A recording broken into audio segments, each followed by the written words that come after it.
Welcome to IAC. So ఈ రోజు మనం ఆర్ఆర్బి ఎన్టీపీసీ షిఫ్ట్ 1 ఏదైతే ఉందో సో దాంట్లో మెమరీ బేస్డ్ క్వశ్చన్స్ గురించి డిస్కస్ చేద్దాం. సో ఫస్ట్ క్వశ్చన్ చూద్దాం. సో ఫస్ట్ క్వశ్చన్ వచ్చేటప్పటికి మనకి when was DRDO established? So DRDO అనేది ఎప్పుడు ఎస్టాబ్లిష్ చేయబడింది, ఎప్పుడు స్థాపించబడింది అని అడుగుతున్నారు. 1958 1958లో సో డిఆర్డిఓ అనేది స్థాపించబడింది. సో నెక్స్ట్ ఎలాంటి క్వశ్చన్స్ దీని నుంచి అడిగే ఛాన్సెస్ ఉంటాయి అంటే మనకి ఇప్పుడు ప్రస్తుతం డిఆర్డిఓ జనరల్ డైరెక్టర్ గా ఎవరు వర్క్ చేస్తున్నారు, డిఆర్డిఓ చైర్మన్ గా ఎవరు ఉన్నారంటే మనకి ఇప్పుడు ప్రస్తుతం సో జి సతీష్ రెడ్డి ఎవరైతే ఉన్నారో సో ప్రస్తుతం ఆయన మనకి డిఆర్డిఓ యొక్క చైర్మన్ గా ఉన్నారని చెప్పొచ్చు. సో నెక్స్ట్ ఎలాంటి క్వశ్చన్స్ అడిగే ఛాన్సెస్ ఉన్నాయి అంటే డిఆర్డిఓ ఏదైతే ఉందో సో అది ఏ డిపార్ట్మెంట్ కిందకు వస్తుంది, it works under which department అని అడిగే ఛాన్సెస్ ఉంటాయి. So defence. సో మనకి డిఫెన్స్ కింద సో ఈ డిఆర్డిఓ అనేది వర్క్ చేసేది. సో డిఫెన్స్ కి సంబంధించి ఎక్విప్మెంట్ కానీ అంటే మనం వెపన్స్ అని చెప్పొచ్చు, ఏరియల్ వెపన్స్ అని చెప్పొచ్చు, సో సబ్మెరైన్స్ అది ఏవైనా సరే సో డిఆర్డిఓ ఏం చేస్తుంది అంటే డిఫెన్స్ కి సంబంధించిన సో ఎక్విప్మెంట్స్ ని విత్ టెక్నాలజీతో అప్డేట్ చేయడం, సో కొత్తగా ఇన్నోవేటివ్ గా ఆలోచించి సో అట్లాంటి ఆయుధాలను కానీ సో అట్లాంటి మనకి రక్షణకి సంబంధించిన ఏవైతే మనకి మెయిన్ మిసైల్స్ ఉంటాయో వాటిని డెవలప్ చేయడంలో మెయిన్ పొజిషన్ లో ఉన్నది డిఆర్డిఓగా చెప్పొచ్చు. సో జనరల్ గా మనకి డిఆర్డిఓ ఏదైతే ఉందో మనకి అన్మాన్డ్ ఏరియల్ వెహికల్స్ ని కూడా ఉంటాయి, మనకి అన్మాన్డ్ ఏరియల్ వెహికల్స్. సో ఇందులో మనకి ఇంపార్టెంట్ గా ఏం చెప్పొచ్చు అంటే లక్ష్య, ఇది ఒక ఏరియల్ వెహికల్. లక్ష్య గాని నిశాంత్ అంటాం, నిశాంత్. సో ఇవన్నీ కూడా మనకి డిఆర్డిఓ స్టార్ట్ చేసిన ఏరియల్ వెహికల్ గా చెప్పొచ్చు. సో అట్లానే డిఆర్డిఓ చదివినప్పుడు మీరు నెక్స్ట్ వచ్చేసి ఇస్రో కూడా గురించి కూడా ఒకసారి చూసుకోండి. సో ఇస్రోలో కూడా మనకి ఎలా అడుగుతారంటే who is a founder of ISRO, ఇస్రోని ఫౌండ్ చేసింది ఎవరు అని అడుగుతారు, స్థాపించింది ఎవరు అని అడుగుతారు. విక్రమ్ సారాభాయ్. సో విక్రమ్ సారాభాయ్ ఇస్రోని ఎస్టాబ్లిష్ చేయడం జరిగింది. సో ఇంకేం క్వశ్చన్స్ అడిగే ఛాన్సెస్ ఉన్నాయి, ప్రస్తుతం మనకి కె శివన్ ఎవరైతే ఉన్నారో సో ఆయన ఇప్పుడు ప్రస్తుతం ఇస్రోకి చైర్మన్ గా ఉన్నారు. ఇంకెలాంటి క్వశ్చన్స్ అడిగే ఛాన్సెస్ ఉన్నాయంటే మనకి చంద్రయాన్ 1 ఇప్పటికే చాలా సార్లు అడిగారు. సో చంద్రయాన్ 1 ఏదైతే ఉందో సో అది ఏ సంవత్సరంలో స్టార్ట్ చేశారు, లాంచ్ చేశారు అని 2008లో మనకి చంద్రయాన్ 1 అనేది స్టార్ట్ చేయడం జరిగింది. సో అట్లానే మనకి మిసైల్ మ్యాన్ ఆఫ్ ఇండియా అని చెప్పి ఎవరిని పిలుస్తారని అడుగుతారు. సో అబ్దుల్ కలాం, అబ్దుల్ కలాం ని మిసైల్ మ్యాన్ ఆఫ్ ఇండియాగా పిలుస్తారు. సో నెక్స్ట్ వచ్చేసి మనకి నిర్భయ్ గాని, నెక్స్ట్ వచ్చేసి రాఫెల్ అంటాం, రాఫెల్ గాని. సో నెక్స్ట్ వచ్చేసి మనకి బ్రహ్మోస్. సో ఇండియాలో one of the top most missiles గా చెప్పొచ్చు. బ్రహ్మోస్ గాని, రాఫెల్ గాని, నిర్భయ్ గాని. సో ఇలాంటి వాటిని కూడా ఈ మిసైల్స్ అనేవి మెయిన్ గా గుర్తుపెట్టుకోండి. అంటే ఇవి మనకి ల్యాండ్ టు ల్యాండా లేకపోతే ల్యాండ్ టు ఎయిరా, సో లేకపోతే మనకి నావీ అంటే సబ్మెరైన్ నుంచి ల్యాండ్ మీదకి ఉపయోగిస్తారా. సో ఇలాంటి వాటి మీద ఎక్కువగా మీరు వర్కౌట్ చేస్తే డిఆర్డిఓకి సంబంధించిన క్వశ్చన్స్ కి ఆన్సర్ చేయొచ్చు. సో సెకండ్ వన్ చూద్దాం. Second question, how many editions of IPL are there in total? So total గా మనకి ఇప్పటి వరకు ఐపీఎల్ ఎన్ని జరిగాయని అడుగుతున్నారు, Indian Premier League. So total గా మనకి ఎన్ని జరిగాయి అంటే 13 జరిగాయి. సో ఫస్ట్ మనకి ఐపీఎల్ ప్రస్తుతం ఎవరు విన్నర్ అయ్యారు అంటే రీసెంట్ గా మనకి ముంబై. సో ముంబై ఎవరైతే ఉన్నారో ముంబై ఇండియన్స్ సో వీళ్ళు ఐపీఎల్ విన్నర్ గా నిలిచారు. సో 5 టైమ్స్ ఇప్పటికీ ఐపీఎల్ విన్నర్ గా నిలిచింది ఈ టీమ్ గా చెప్పొచ్చు. సో నెక్స్ట్ మనకి ఇంక ఎలాంటి క్వశ్చన్స్ అంటే జనరల్ గా మీరు చూస్తే కనుక ఐపీఎల్ కి సంబంధించి సో ఐపీఎల్ లో గానీ ఏవైతే స్పాన్సర్స్ ఉన్నాయో సో స్పాన్సర్షిప్ గురించి అడగచ్చు. సో లేకపోతే మనకి వెన్యూస్ అంటాం. సో ప్రస్తుతం ఐపీఎల్ అనేది రీసెంట్ గా ఎక్కడ జరిగింది, సో నెక్స్ట్ ఎక్కడ జరగబోతుంది. సో ఫస్ట్ మనకి రాజస్థాన్ ఏదైతే రాజస్థాన్ టీం ఉందో సో ఫస్ట్ ఐపీఎల్ ని విన్ అయింది రాజస్థాన్ టీమ్ గా కూడా చెప్పొచ్చు. సో ఇలాంటి క్వశ్చన్స్ అడిగే ఛాన్సెస్ ఉన్నాయి. So the next one, where is ONGC located? So మనకి ఓఎన్జీసీ అనేది ఎక్కడ ఉంది అని అడుగుతున్నారు. ఓఎన్జీసీ యొక్క హెడ్ క్వార్టర్స్ వచ్చేసి మనకి న్యూఢిల్లీలో ఉంది. సో అట్లానే మనకి భారతదేశంలో అతి పురాతనమైన అంటే oldest oil reserve. So oldest oil reserve గా దేన్ని చెప్పొచ్చు అంటే మనం దిగ్బాయ్ గా చెప్పొచ్చు.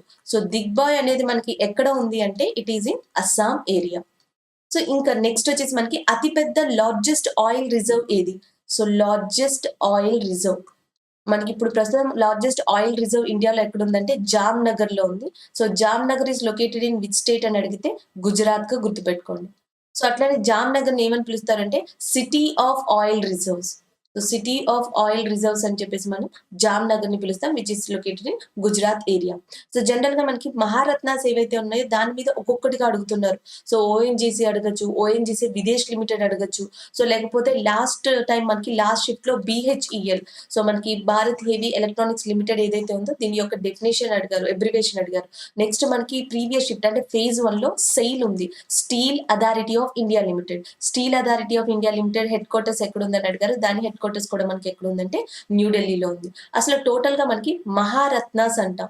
సో మహారత్నాస్ అనేవి టోటల్ గా ఎన్ని ఉన్నాయంటే మనకి 10 ఉన్నాయని గుర్తుపెట్టుకోండి. అట్లానే నవరత్నాస్ అనేవి టోటల్ గా మనకి ఎన్ని ఉన్నాయంటే 14 ఉన్నాయి.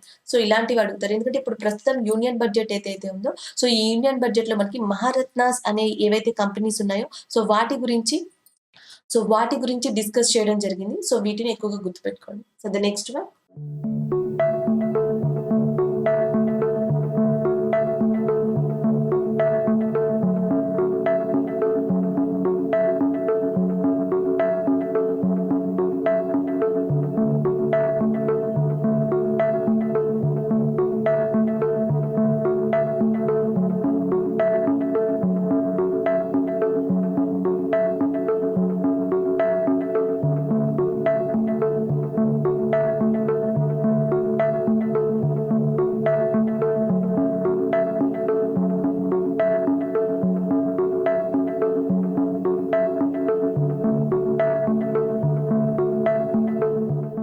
Which place is known as the queen of Arabian sea. So అరేబియపు సముద్రపు రాణిగా పిలువబడే ప్రదేశం ఏది అని అడుగుతున్నారు. కొచ్చి. సో కొచ్చి ఏదైతే ఉందో దానిని అరేబియపు సముద్రపు రాణిగా పిలుస్తారు. సో జనరల్ గా మనకి 2 ప్రాంతాలు ఉంటాయి ఇండియాలో. ఒకటి మనకి వెస్టర్న్ కోస్టల్ ఏరియా అంటే పడమటిన సముద్ర తీరం and as well as eastern coastal area తూర్పు సముద్ర తీరం అంటాం. సో ఇక్కడ మనకి మెయిన్ గా ఉండేది ఏది అంటే బే ఆఫ్ బెంగాల్ గా చెప్పొచ్చు. అంటే బంగాళాఖాతం అని చెప్తాం. సో ఇటు ఉండేది ఏది అంటే అరేబియా సముద్రంగా చెప్పొచ్చు. సో అరేబియా సముద్రం వైపు ఉన్నవన్నీ కూడా మనకి ఏ కోస్టల్ ఏరియాస్ అవుతాయంటే వెస్టర్న్ కోస్టల్ ఏరియాస్. సో ఇక్కడ మెయిన్ గా మనకి ఉండే ఏరియా ఏది అంటే ఇక్కడ మహారాష్ట్రగా చెప్పొచ్చు. This is a Maharashtra area. So ఇక్కడ ఉండే ఏరియాగా దేన్ని చెప్తామంటే మనం గుజరాత్ ఏరియా అని చెప్పొచ్చు. సో నెక్స్ట్ ఇక్కడ ఉండే ఏరియా వచ్చేసి గోవా అవుతుంది. సో దాని తర్వాత మనకి కర్ణాటక ఏరియా వస్తుంది. సో దాని తర్వాత ఈ ఏరియా వచ్చేసి కేరళ. సో మనకి కొచ్చి ఏదైతే ఉందో సో ఆ కొచ్చి అనే ఏరియా ఏ ప్రాంతం వైపు వస్తుంది అంటే కేరళ.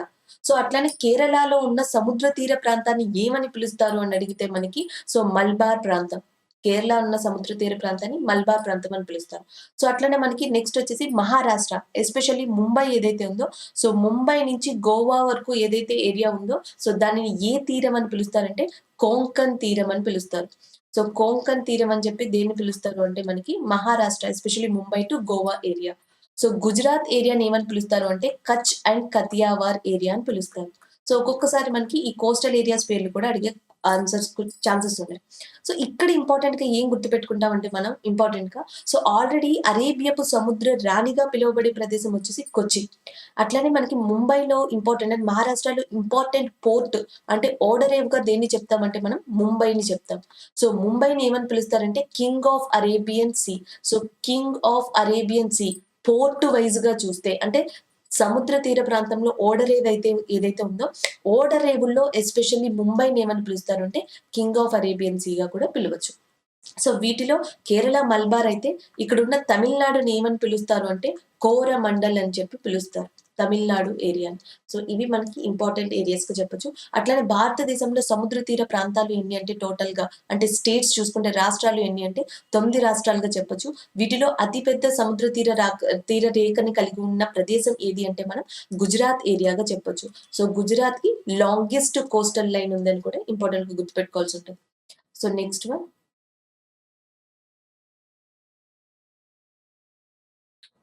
సో నెక్స్ట్ వచ్చేసి మనకి Majuli island is formed by which river. So Majuli అనే ద్వీపం ఏదైతే ఉందో అది ఏ నది వల్ల ఏర్పడుతుంది అని అడిగారు.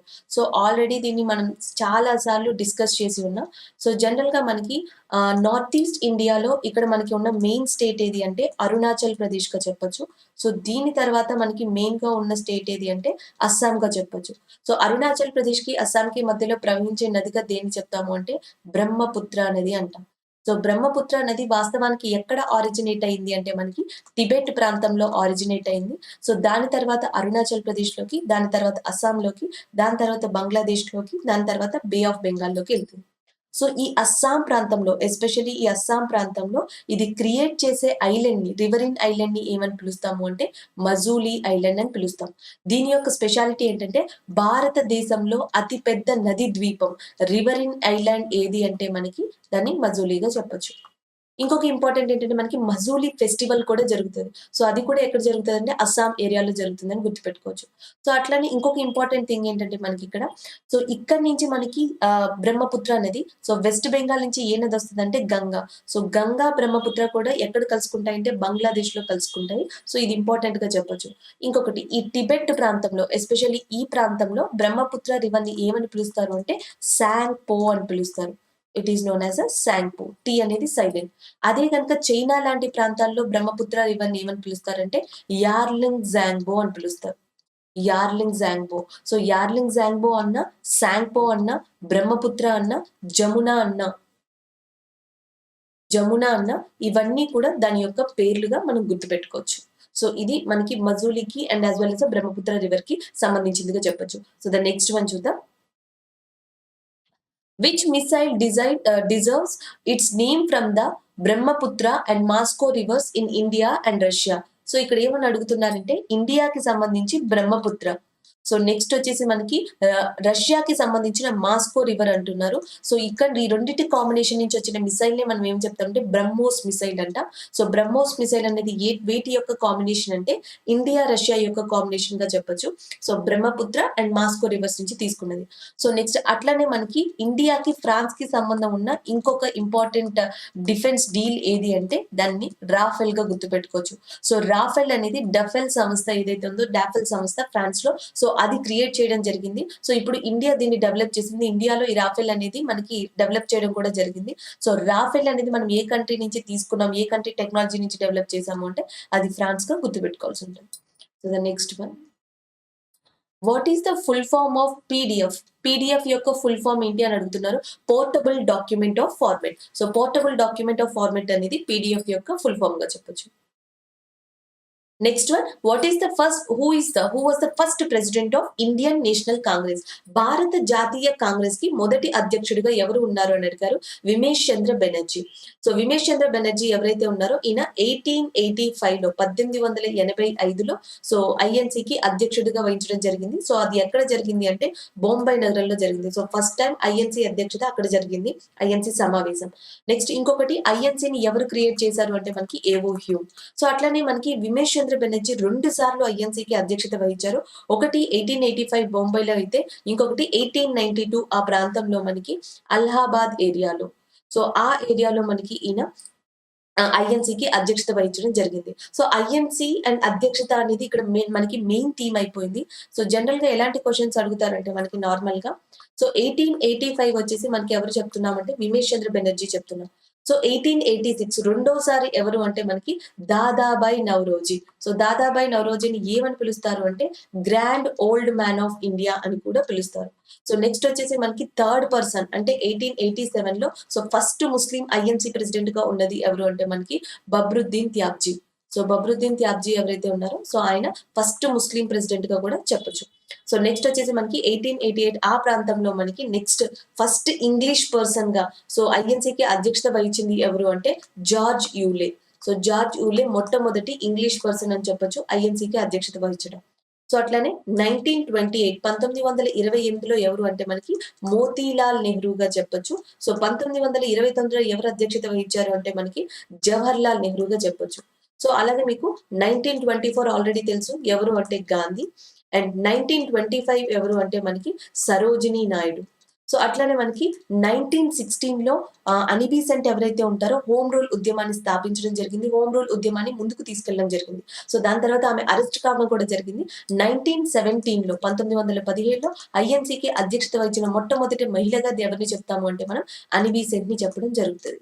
సో అనిబీ సెంట్ కి భారత రత్న అనే అవార్డుని కూడా ఇవ్వడం జరిగింది. సో అనిబీ సెంట్ స్థాపించిన పత్రిక ఏది అంటే మనకి న్యూ ఇండియాగా చెప్పొచ్చు. సో అట్లానే అనిబీ సెంట్ ఏ సొసైటీతో మెంబర్ గా ఉన్నారు అంటే థియోసోఫికల్ సొసైటీ. దాన్ని సమాజ మందిరం దివ్య జ్ఞాన సమాజం అని కూడా పిలుస్తారు. సో దాంట్లో ఆమె మెంబర్ గా ఉన్నారు. Next one. Which article in parliament deals with the joint sitting? ఇది ఆల్రెడీ మనం డిస్కస్ చేసాం. పార్లమెంట్ లో ఏ ఆర్టికల్ జాయింట్ సిట్టింగ్ తో వ్యవహరిస్తుంది అంటే ఆర్టికల్ 108.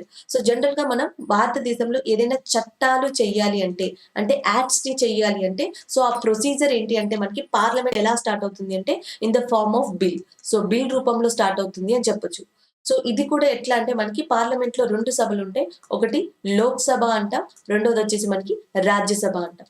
సో ఈ బిల్లులో మనకి ఏంటంటే సాధారణ బిల్లులు అంటే నార్మల్ బిల్స్ ఉంటాయి. అండ్ కాన్స్టిట్యూషనల్ రాజ్యాంగపరమైన బిల్స్ ఉంటాయి. సో నెక్స్ట్ వచ్చేసి ఆర్థిక బిల్లులు అంటాం. సో ఆర్థిక బిల్లులు ఉంటాయి.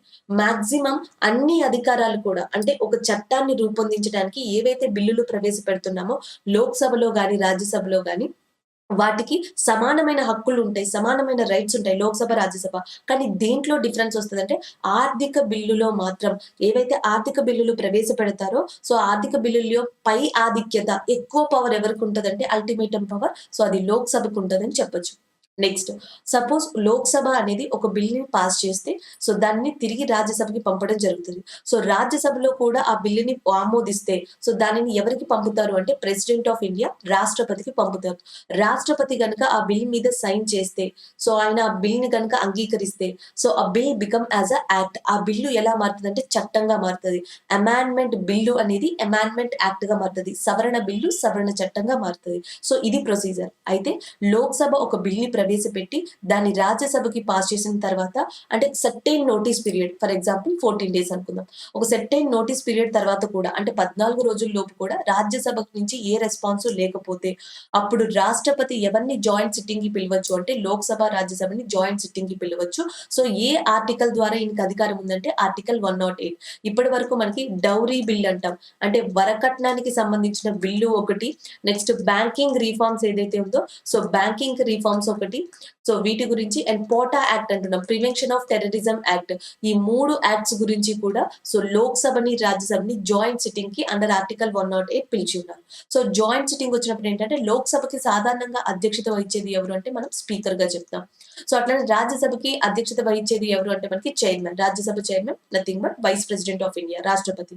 అయితే లోక్‌సభకి, రాజ్యసభకి జాయింట్ సిట్టింగ్ అప్పుడు ఎవరు అధ్యక్షత వహిస్తారు అంటే స్పీకర్ ఆఫ్ లోక్‌సభ ఎవరైతే ఉంటారో ఆయన అధ్యక్షత వహించడం జరుగుతది. Next one. Elephanta caves temples are located in to which god? ఏనుగు గుహ దేవాలయాలు ఏ దేవునికి అంకితం చేయబడతాయి? The Hindu god Shiva. మనకి శివుడు ఎవరైతే ఉంటారో ఆ శివుడికి సంబంధించి ఆ గుహ దేవాలయాలు అంటే కేవ్ టెంపుల్స్ అనేవి మనకి ఎక్కడ ఉన్నాయంటే ఎలిఫాంట్ కేవ్స్ లో ఉన్నాయి. ఎలిఫాంటా కేవ్స్ అనేవి మనకి ఏ రాష్ట్రంలో ఉన్నాయంటే మహారాష్ట్రలో ఉన్నాయని చెప్పొచ్చు. మహారాష్ట్రలో ఎలిఫాంటా కేవ్స్ తో పాటు మనకి ఇంకే కేవ్స్ ఉన్నాయంటే అజంతా కేవ్స్ ఉన్నాయని చెప్పొచ్చు. As well as Ellora caves ఉన్నాయని చెప్పొచ్చు. అట్లనే మనకి ఇంకొక ఇంపార్టెంట్‌గా ఏం చెప్పొచ్చు అంటే ఆంధ్రప్రదేశ్. ఆంధ్రప్రదేశ్‌లో ఇంపార్టెంట్ కేవ్స్ అంటే మనం బొర్రా గుహలు అంటాం. లేకపోతే ఉండవల్లి గృహలు అంటాం. ఉండవల్లి కేవ్స్ గాని, బొర్రా కేవ్స్ గాని ఈ 2 కూడా ఇంపార్టెంట్ కేవ్స్ ఇన్ ఆంధ్రప్రదేశ్‌గా చెప్పొచ్చు. నెక్స్ట్ ఒడిస్సా వచ్చేటప్పటికి రావణ ఛాయ కేవ్స్ అంటాం. అవి ఒడిస్సాలో ఫేమస్‌గా చెప్పొచ్చు. నెక్స్ట్ వచ్చేసి మనకి మధ్యప్రదేశ్ ఏరియాలో మనకి గ్వాలియర్ గుహలు. గ్వాలియర్ కేవ్స్ గాని లేదా బింబెట్కా కేవ్స్ గాని ఇవి మనకి మధ్యప్రదేశ్‌లో ఇంపార్టెంట్ కేవ్స్‌గా చెప్పొచ్చు. అయితే మహారాష్ట్రలో ఉన్న అజంతా గాని, ఎల్లోరా గాని వీటిని ఎవరు గుర్తించారు అంటే యునెస్కో గుర్తించింది. యునెస్కో ప్రపంచపు వారసత్వపు ప్రదేశాల్లో చోటు సంపాదించుకున్న ప్రదేశాలు ఏంటంటే అవి అజంతా గుహలు చెప్పొచ్చు అండ్ ఎల్లోరా గుహలు. Both are located in Maharashtra area.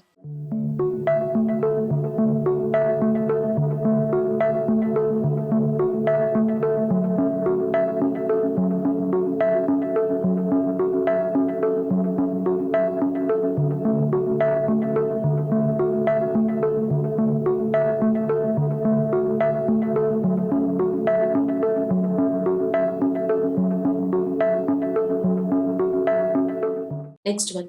The world bank was established after which world war?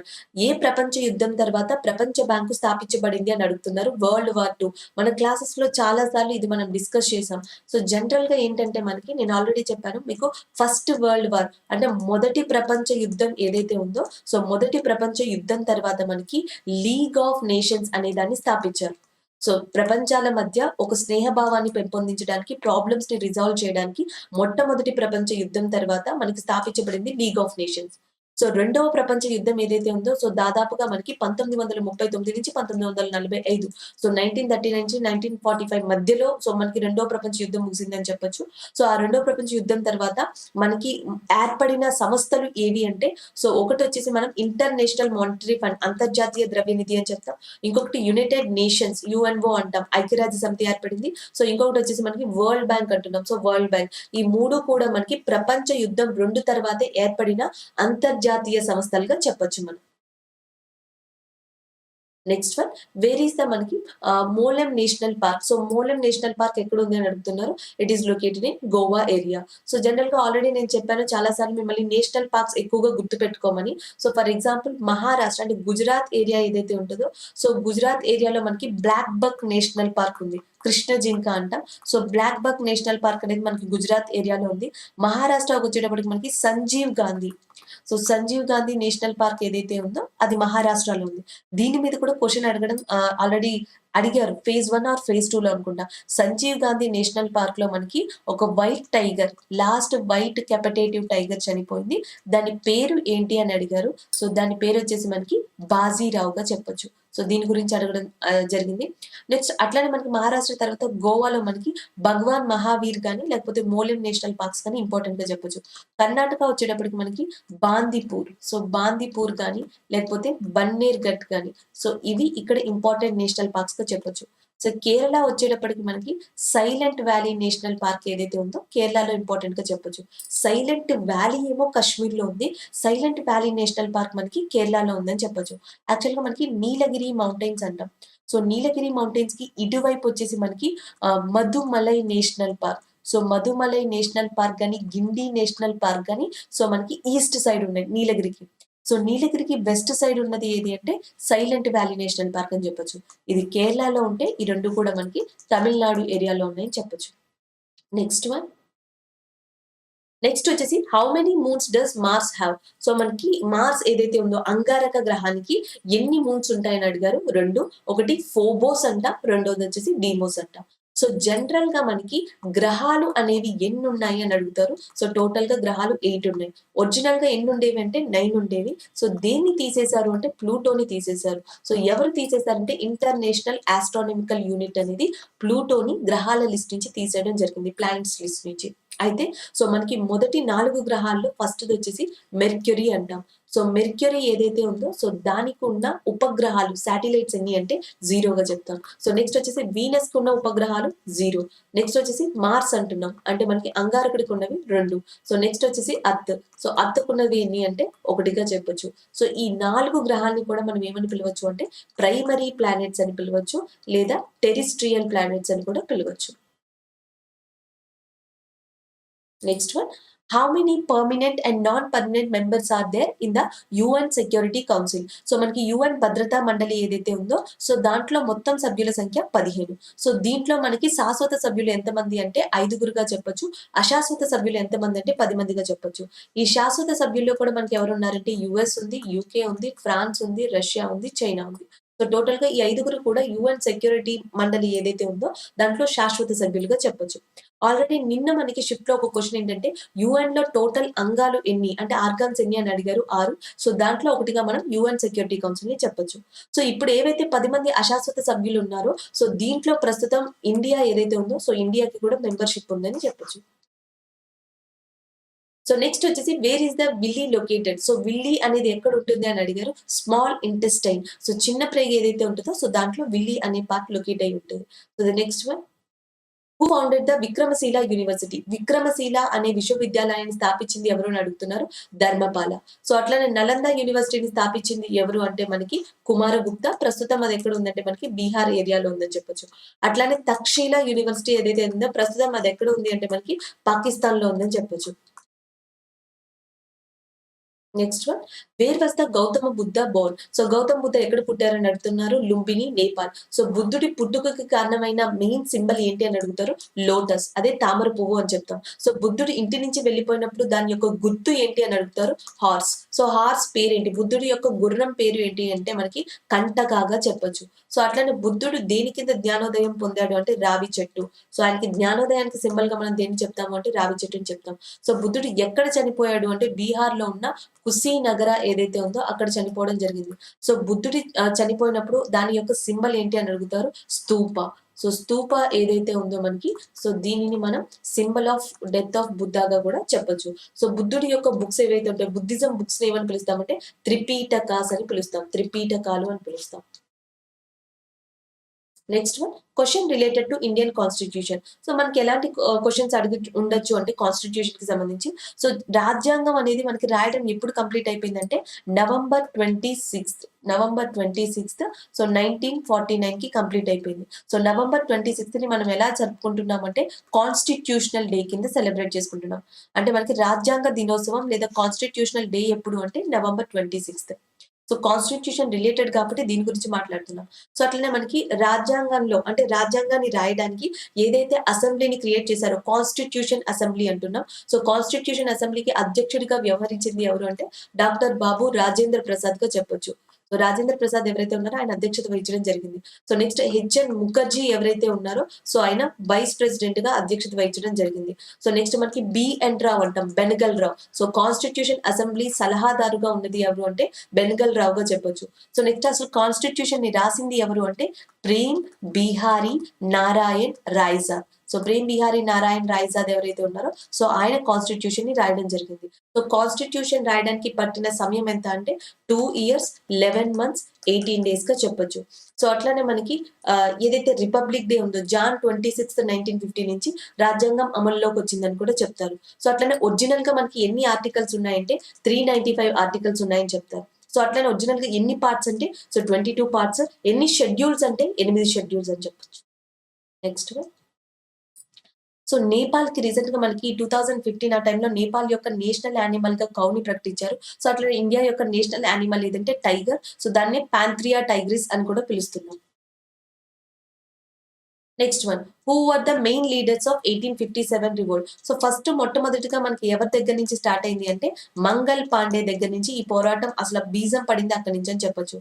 So దాని తర్వాత దీనికి లీడర్ గా ఉన్నది ఎవరు అంటే మనకి బహదూర్ షా 2 గా కూడా చెప్పొచ్చు. సో దాని తర్వాత మనకి కాన్పూర్ నుంచి ఎవరు ఉన్నారంటే నానా సాహెబ్ ఉన్నారని చెప్పొచ్చు. సో అట్లానే నెక్స్ట్ వచ్చేసి మనకి ఈ అవధ్ నుంచి ఎవరున్నారంటే బేగం హజరత్ మహల్. సో బేగం హజరత్ మహల్ మనకి అవధ్ నుంచి ఎవరైతే బ్రిటిషర్స్ ఉన్నారో వారిని ఎదుర్కోవడం జరిగింది. సో ఝాన్సీ నుంచి మనకి ఝాన్సీ లక్ష్మీబాయి ఎవరైతే ఉన్నారో సో ఆమె ఇక్కడ బ్రిటిషర్స్ తో పోరాటం సాగించిన వ్యక్తిగా చెప్పొచ్చు. సో వీళ్ళందరూ కూడా అట్లనే మనకి బీహార్ నుంచి కున్వర్ సింగ్ అనే పర్సన్ కూడా మనకి సో ఈ 1857 రివోల్ట్ లో బ్రిటిషర్స్ ని ఎదిరించడం జరిగింది. సో మంగల్ పాండే గానీ లేకపోతే బహదూర్ షా 2 గానీ నానా సాహిబ్ గానీ బేగం హజరత్ మహల్ గానీ ఝాన్సీ గానీ సో లేకపోతే కున్వర్ సింగ్ గానీ వీళ్ళందరూ కూడా 1857 తిరుగుబాటుకు ప్రధాన నాయకులుగా ఉన్న వాళ్ళే. సో ఆప్షన్ వచ్చేసి ఆన్సర్ వచ్చేసి డిపెండ్స్ ఆన్ ఆప్షన్ అవుతుంది. So the next one what is the correct order of TB KB GB MB. ఇది మనకి కంప్యూటర్ ఏదైతే ఉందో so computer related question. So మనకి ఏదైతే గిగాబైట్ మెగాబైట్ ఎట్లా పిలుస్తున్నామో సో దానికి సంబంధించిన కరెక్ట్ ఆర్డర్ అడగడం జరిగింది. Next one where is the wildlife crime patrol bureau headquarters located. So మనకి wildlife crime patrol bureau యొక్క ప్రధాన కార్యాలయం ఎక్కడ ఉంది అని అడిగారు, న్యూఢిల్లీ. సో దీనికి రీజనల్ కార్యాలయాలు కూడా ఉన్నాయి. సో రీజనల్ కార్యాలయాలు వచ్చేసి మనకి ముంబై ప్రాంతంలోని, నెక్స్ట్ వచ్చేసి కలకత్తా ప్రాంతంలోని, నెక్స్ట్ వచ్చేసి చెన్నై ప్రాంతాల్లో. సో ఇలాంటి ప్రాంతాల్లో మనకి దీని యొక్క రీజనల్ కార్యాలయాలు ఉన్నాయి. దీని యొక్క ప్రధాన కార్యాలయం మాత్రం ఎక్కడ ఉందంటే మనకి న్యూఢిల్లీలో ఉందని చెప్పొచ్చు. Thank you.